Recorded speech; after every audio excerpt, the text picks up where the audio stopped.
Well, thank you, Mr. Chairman, and members of the committee.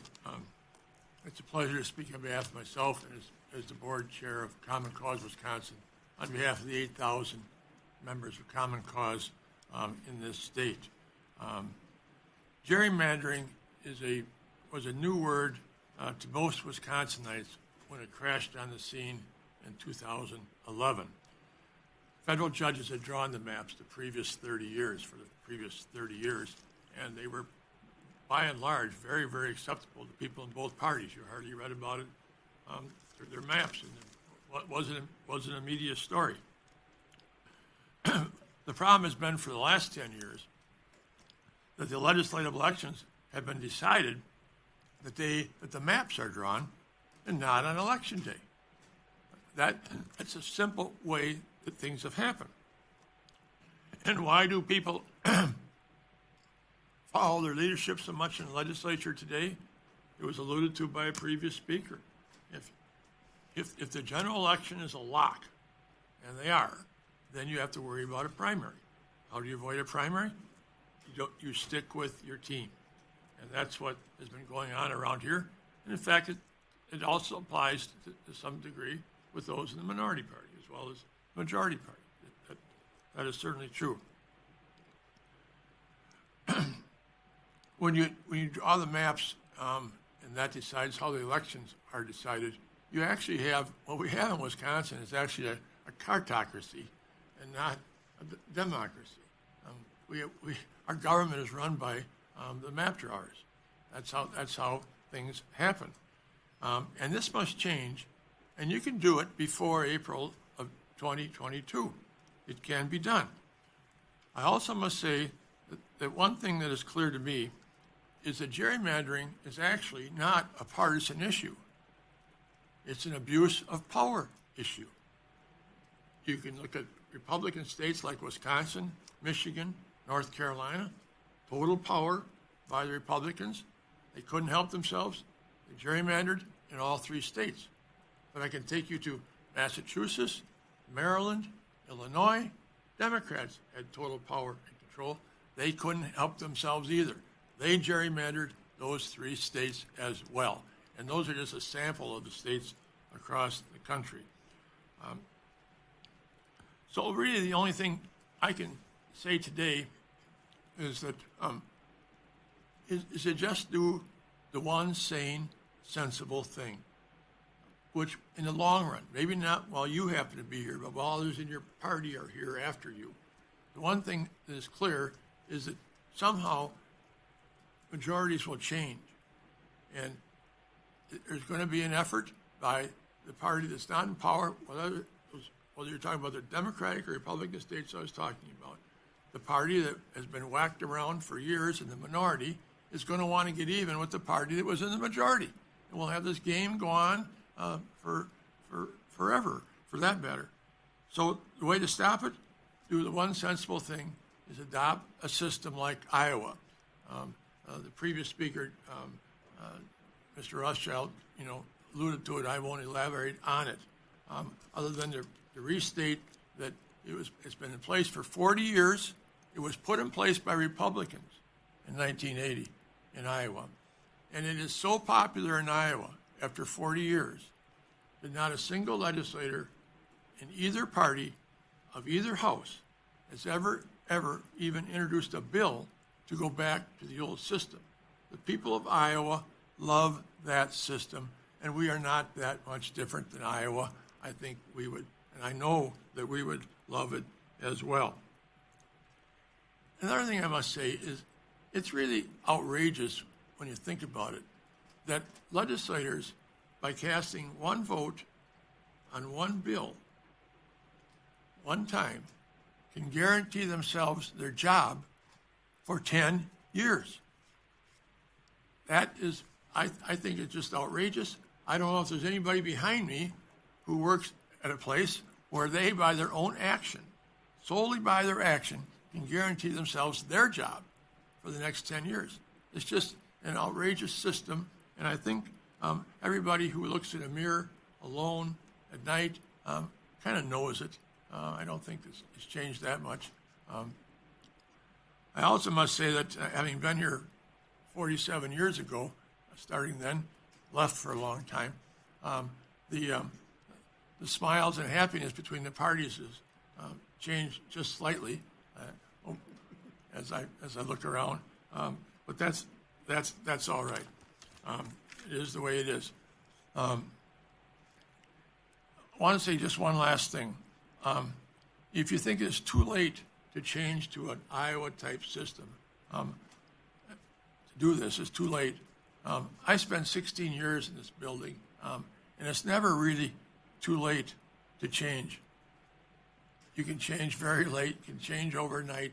It can be done. It just takes the will to change.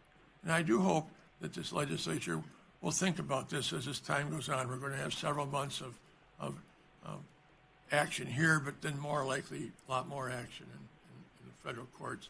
And I just hope people will look at this and say, this isn't Wisconsin, and we shouldn't have to be this way.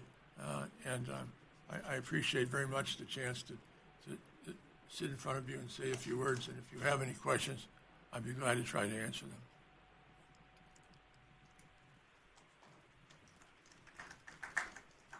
Questions from the committee?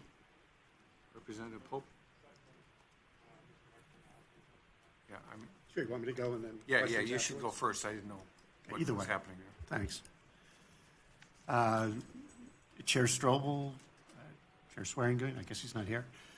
Members of the committee, thank you very much. I'm Jay Heck, and for the past 25 years, I've had the privilege of being the executive director of Common Cause in Wisconsin. As Tim mentioned, we're the state's largest nonpartisan citizens political reform advocacy organization, 8,000 members in every assembly district, state senate district in the state. Wisconsin continues to be a 50-50 state in statewide elections, but as a result of the 2011 gerrymandering, I'm sorry, I did my wrong thing here. I'm sorry. Today we're here to oppose the redistricting plans for the new congressional and state legislative voting maps that were conceived in secret, unveiled, and unleashed on the citizens of Wisconsin just a week ago. In 2010, Republicans won a resounding election victory in Wisconsin. In addition to capturing the governorship, they also swept a victory in both chambers of the Wisconsin legislature, and they captured a majority of the state's 8 congressional districts. How did they win? The old-fashioned way. They earned it. Republicans won on the strength of their ideas, their message, and their candidates. They also won because it was possible to win elections in a fair fight in Wisconsin in 2010. This state's legislative and congressional seats weren't all rigged at that time to produce a preordained outcome. They weren't all gerrymandered. Republicans won majority control because it was possible to do so. Partisan gerrymandering wasn't a thing in Wisconsin before 2011. This state has long been very evenly divided between Republicans and Democrats, with occasional third-party surges for decades. But all that changed 10 years ago. In 2011, with all the levers of power in their hands, Republicans chose to enact into law the most partisan gerrymander of any state in the nation that year, and one of the 5 most unfair partisan gerrymanders in the nation in the last 50 years. In a closed, secretive process, not unsimilar to the one now, Republicans rammed through their partisan state legislative and congressional voting maps to ensure a decade of uninterrupted political dominance and almost no change whatsoever in the partisan representation or composition of Wisconsin's 99 assembly districts, 33 Senate districts, and 8 congressional districts. Wisconsin continued to be a 50-50 state in statewide elections, but as a result of the 2011 gerrymandering, Republicans simply could not lose their huge majorities in the legislature or their 5-3 edge in the congressional delegation. Their control was locked in. Elections changed virtually nothing throughout the past decade. Certainly state legislative and congressional elections didn't change the partisan configuration, even if the overall statewide vote in Wisconsin swung from one side to the other. General elections for the state legislature and for Congress in Wisconsin have almost become superfluous. What did change was the political polarization. It's increased exponentially. Individual legislative independence and conscience was crushed, and accountability to voters has plummeted, all to Wisconsin's detriment. And the plans devised in secret by Republican leaders for redistricting this year continue this assault on democracy.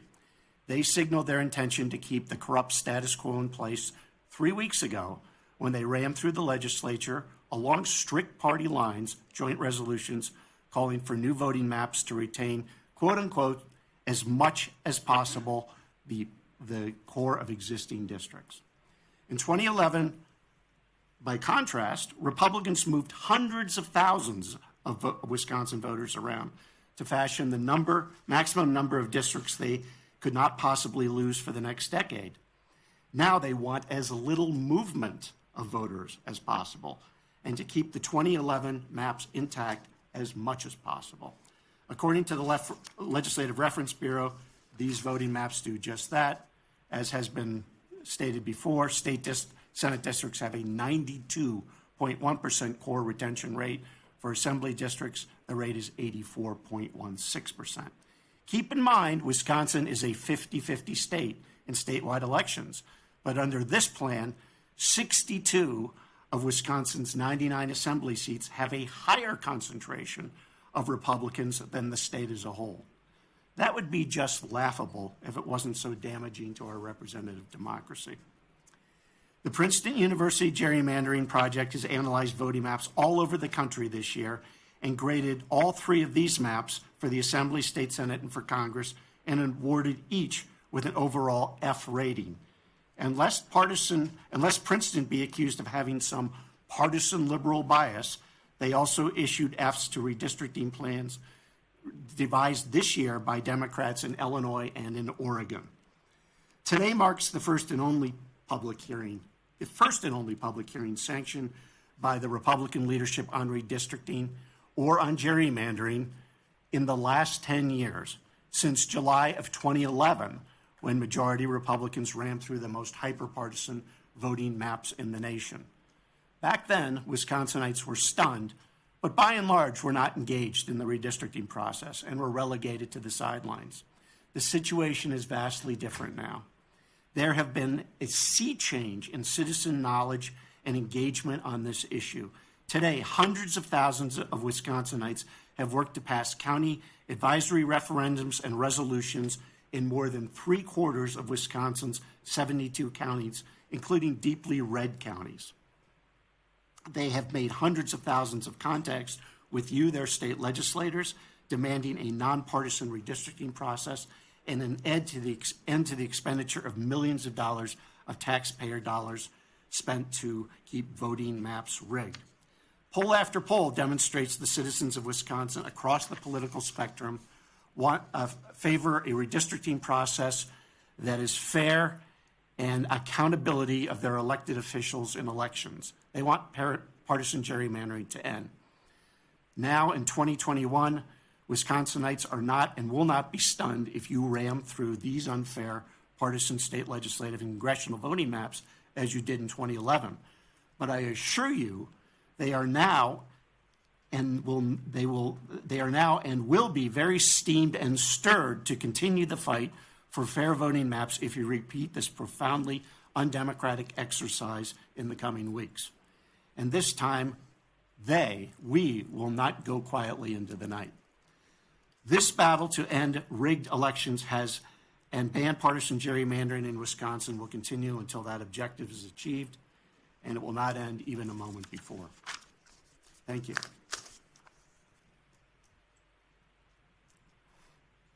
Senator Smith? And Thank questions for both of us. Yes, thank you. Well, Senator Cullen, thank you for being here. With your experience, and I love the history of the building. I love to hear your experience, and I know even in my experience, I've seen a change over the years. But in the 80s, even back in the 70s, 80s, 90s, you must have served some in the majority, some in the minority. Did you see those changes happen in the legislature over the years? I served from 74 to 86, always in the majority. then it went into a, believe it or not, if you think about it today, I went from being a Democratic majority leader, I joined a Republican governor's cabinet around the Department of Health and Social Services. Then I was in the private sector for 20 years. When I came, so my experience is 74 to 86, and then come back in 2011. So, and it was day and night. I couldn't. I would tell people about how it used to be. Those who were with me in 2011 in a caucus, and they thought I was drinking something or whatever. They couldn't believe that was seriously the way it used to be. And I'm going to take the liberty of the committee to tell one story that maybe I think tells how different it was. When I was a Democratic majority leader in the late mid 84, 85, somewhere in there, a Republican senator, after having a few drinks, was driving his car home in Madison and backed into another car, trying to get his car out of the parking spot, and then drove off. Unfortunately, someone saw his license plate and turned him in, and the police went to his house and arrested him for for leaving the scene of an accident. No one was hurt. It was literally a fender bender, but he knew he had to get out of there because he was drinking. Today, the majority leader of the other party would, I am certain, have stories the next day in the media calling for an investigation, wanting to know more what happened, asking for a hearing on the matter, whatever. Anything to try to beat that Republican in the next election and use that incident. What I did, I knew him to be a good senator. He did his job. He wasn't viciously partisan. He just wanted to be a good senator. So I called him up the next morning, and I said, well, do you have a lawyer? And he said, well, no, I don't. And I said, well, I know a lawyer that can help you. He just left the DA's office. He's in private practice. His name happened to be Steve Bablich. I said, I think if you want to, I'll find out if he wants to represent you. And I called Steve, and he did. And I had him meet in my office later that day, and got them to know each other and get out of the way. But Steve Bablich, on behalf of this Republican state senator, had one goal. He wasn't going to try to get him out of paying his fine. He was guilty. He should pay his fine. What the lawyer wanted to do, what Steve wanted to make sure was that this senator did not have to appear in court in person when the case was heard. The famous perp walk with the media taking the pictures of the person. And that's what the lawyer I found for him accomplished. The state senator never had to go to court. That's what it was like in the 70s and 80s. And just to give you some idea, you can I was smiling a little bit about that, but that's the way it was. Thank you. Different time. Representative Pope. Thank you, Mr. Chair. I do have a question for each of you. Good to see you back in the building, Senator Cullen. Thank you. It's been a while. I don't know if you recall, but we did work together a little bit on a school bus seatbelt issue where I disagreed with you. Yeah. And I'm happy to say they still aren't required. They're still only Janesville school Yep. have to have seatbelts. Anyway, as you were talking about how we used to speak to each other, work together in the past, and I've been here since 2002, so I did see some of that, not tons of it, but some. Have you reached out and talked with any members of the Republican Party serving now about how they feel about this very personally, very privately? I can't imagine going home and looking in the mirror and feeling good about what I'm doing to the citizens of Wisconsin were I forced to do what's being done here. Have you talked to anybody privately so that you get some sense that maybe there is better will but just inability to act? I haven't made an effort around the state. I have spent a lot of time talking with both Representative Colsty, who just left, and then Representative Connolly, who just came here. I got to know both of them and working with them in both issues. But truth was, I didn't have to do much talking with them. They're both just terribly disappointed in what they saw. They both have been involved in local government in in Janesville first, so they were aware of working in a nonpartisan environment, which is in the city council form of government we have and our school board. But I haven't tried around the state. What I have done is gone with Dale Schultz, former Senator, Republican Senator Dale Schultz, around the state talking about gerrymandering. And we have been to over 80 places since 2013. And a lot of time talking with him about it, how things were and so on. One thing I will say about how much the people know what's going on. When Dale and I first started going around the state in 2013, we would begin our meetings by having to explain who Elbridge Gerry was. Where did the word gerrymander come from?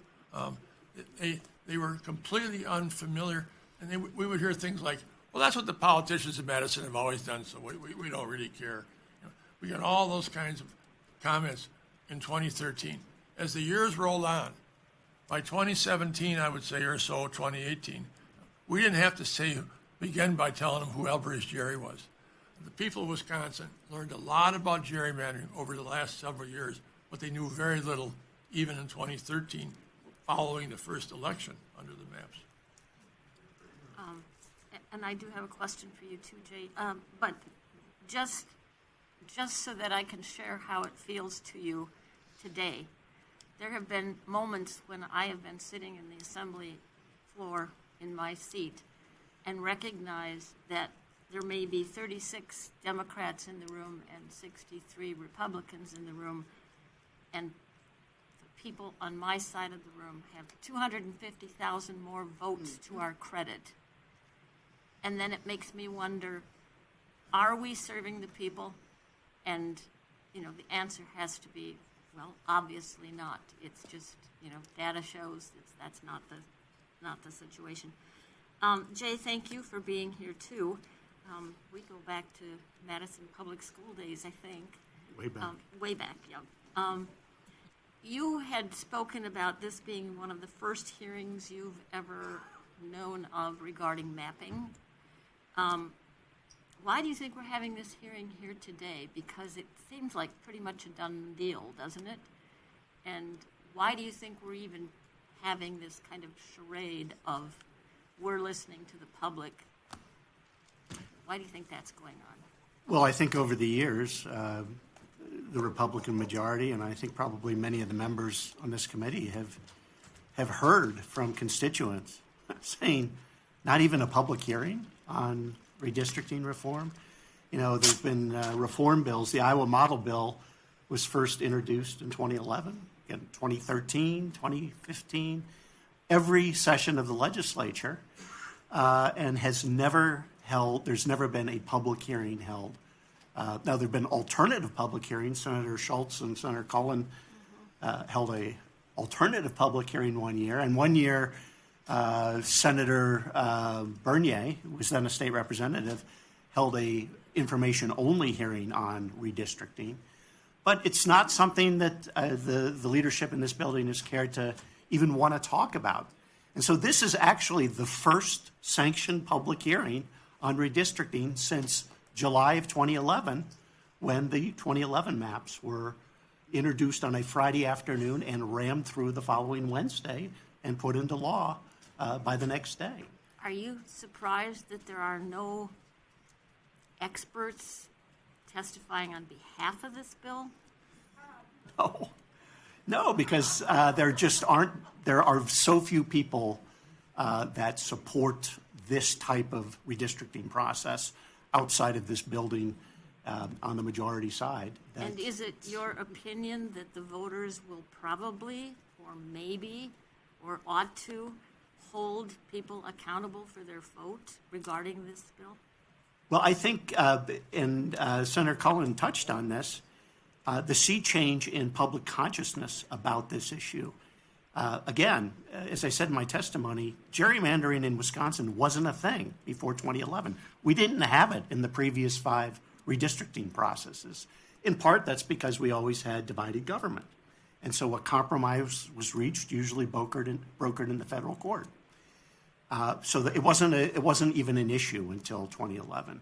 But now it is a huge issue. And I do think that it is something that many, many people are not going to let go if this process goes through as it has for the last week and just sort of goes to the conclusion that some people think it ought to reach. Yeah, I would back it up to September when that joint resolution was passed. That was sort of the beginning of Yeah. the hopelessness that we're looking at. Yeah. Thank you. Thank you. Rep. Sinicki. Thank you, Mr. Chair. Thank you, Mr. Heck, for saying what so many of us here are thinking, that there's nobody here to testify in favor of these maps, because they'd probably be embarrassed to testify in favor of these maps, except for those on this side of that side of the dais. So thank you. I do have a question, though, for Senator Cullen. First of all, Senator Cullen, thank you for being here, and I want to tell you, you were missed at the Rick Grobschmidt Memorial that we had. You were very sorely missed there. We never really served much together, but we kind of crossed paths a little bit along the way. I was elected in '98, so we crossed paths a little bit. And I do know, just like Senator Grobschmidt, you're known as a statesman, and our politics may not always agree, but you always seem to be the one that was able to talk things out. So thank you so much. And that brings me to my question. Now, my colleague here alluded to it, the changes that have taken place in, the past 10 years or so in this building. Being elected in '98, there were people on the other side of the aisle that I could talk to with no problem. We could work together, get things done. Then suddenly we had the Tea Party come in. We thought that was bad. And then we had this whole other kind of Republican come in who don't seem to think they need to listen to the public. They have all the power, and that's all they need. One of the things that's really bothered me about this whole process is, number one, these maps, again, are based on the current maps, which are terribly gerrymandered. Number two, they were done in private. And I want to know, you may know this, because I know you had a lot of friends on the other side, and I know you've done a lot of work on this. And I know you worked with Senator Schultz on it. Thank you so much. But did you ever have a conversation with Senator Schultz about the privacy oath? Yes, and I think what I can say publicly is that one of the things he has said to me is that, of course, the privacy thing was they were only shown their own district. Okay. None of them were else. They never saw the whole state. And he said when he was shown his district, the 13th or whatever, 17th district, down in southwestern Wisconsin, did not change much in the map in 2011. So he looks at it, sees his district, doesn't look like it's gerrymandered much because it just didn't change much. And that's the most significant thing I can remember him saying about the process. I think he felt if he'd have seen the whole map, he might have had a different reaction.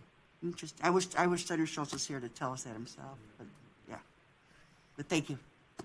Thank you. It makes it obvious that there was some secrecy there. You only saw their own districts, not the entire map, because my hunch is Republican leadership was probably ashamed to show even their own caucus what they were doing to the state of Wisconsin. Well, not just was secret, but they had a sign. Exactly. That they would not talk about what Can you they say saw. that again really clear? Yeah. Pardon me? Can you say that again really clear? They not only was a secret, they had to sign a piece of paper. Yes. That they document that they would not disclose what they saw. Thank you. And thank you for your service. Thank you very much. Appreciate men like you. Representative Olmsted.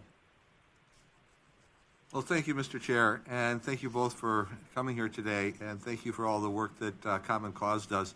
And I know that this has been kind of a central issue, or one of the main issues that Common Cause has taken up over the last decade. Can you explain the process where you came to the point where realizing and getting your organization to agree that this was an issue that you were going to fight for over the next decade? Well, I think the main time was when we saw the results of the 2012 election, the first election that was run under these maps, and we saw President Obama reelected very comfortably. I forget, it was 53% or 54. I don't really know for sure, but it was a fairly substantial victory for him. And generally, the down the ballot rate offices reflect the top of the ticket. Not exactly, but they generally reflect it. And that's why the Republicans took over the legislature in 2010, because the down ballot results reflected Governor Walker's victory and so on, what happened at the top of the ticket. So that I think was the thing that really absolutely woke us up, and it was what got Dale and I going around the state, was in 2013, was that the 2012 election proved what everybody thought was true, but the election made it so obvious. That the Republicans got 60-some seats, I think, in the House in 2012 election. Right. And Representative, if I could just chime in, Common Cause Wisconsin is the Wisconsin chapter of National Common Cause, been around for 50 years. It's always opposed partisan gerrymandering, and so it's nonpartisan, and the reflection of that is that my counterpart in Illinois, just this past month, has come out very strongly against the terribly gerrymandered maps put out by the Democratic majority in the Illinois General Assembly and the Illinois State Senate.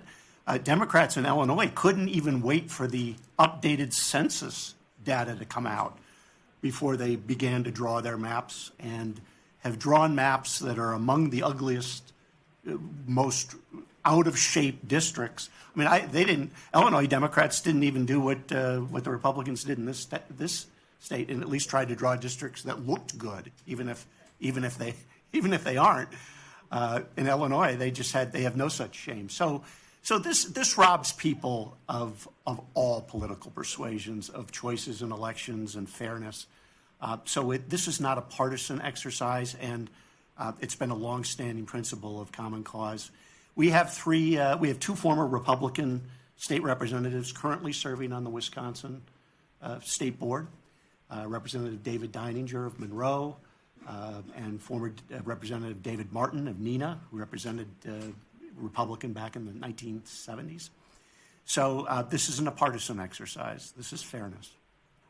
Thank you both for being here. Just say that, as obviously a Democrat, when I became chair of the board about 3 or 4 years ago, I looked at the board, and the board looked like me. It was old, white, male, and Democrat. And I've been working very hard to change that. And we had one woman on the board, and all the rest look like me. And I think we are now up to about 5 women on the board, I think, now. We have our first African-American on the board. Was all white. And we're getting younger people, too. So it's really one of the major things I've worked on, is have that board look a little more diverse than it sure did when I took over.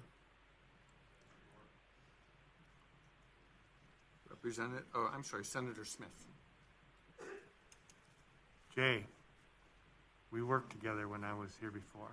We did. And I remember Senator Lena Taylor was asked earlier about that period of time and when there was opportunity for this change. And she mentioned that,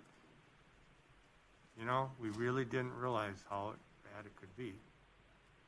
But we did have a bill, didn't we, in 2009? So this has been 2009. I know you only went back to 2011.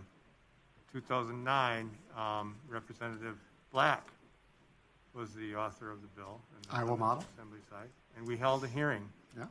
We did hold a hearing. But again, don't you agree that at that time, I think even Common Cause you were probably more focused on campaign finance reform, some of the other things that were evident at the time, and not so much this. Is that correct? That's right. And it was a slightly different time in the sense that Wisconsin was operating under the 2001 maps, which were not as gerrymandered. They were relatively even. But nevertheless, there was a public hearing and there was support for the Iowa model legislation, which, by the way, at that time had tremendous bipartisan support. Senator Sheila Harsdorf was one of the leading sponsors of that bill. But you're correct. Now, I will say that the Democratic leadership of the legislature in 2009 was very arrogant about trying to advance a reform bill, because they said, well, why would we do that? We're in charge. And if the elections go according to how we'd like them to go in 2010, we'll still be in charge. So why would we want to change that? I don't have to remind you that both the Senate Majority Leader, Russ Decker, and the Assembly Speaker, Mike Sheridan, both lost elections in 2010, in part because that was before the maps were so gerrymandered that it was possible to lose elections. Now not so much. Yeah. Thank you, Jay. And I tell that honest story all the time. It is true. And I think as my members, our colleagues here on the other side of the aisle know too, the majority leader and the speaker have the power, but you have to speak up. Thank you. Okay, thank you for your testimony. Thank you. Thank you very much. Next up, we will call together, it appears, Rob Haskins, Stephanie Johnson, and Kalina Roberts. All speaking against. Nice job. Testifying together.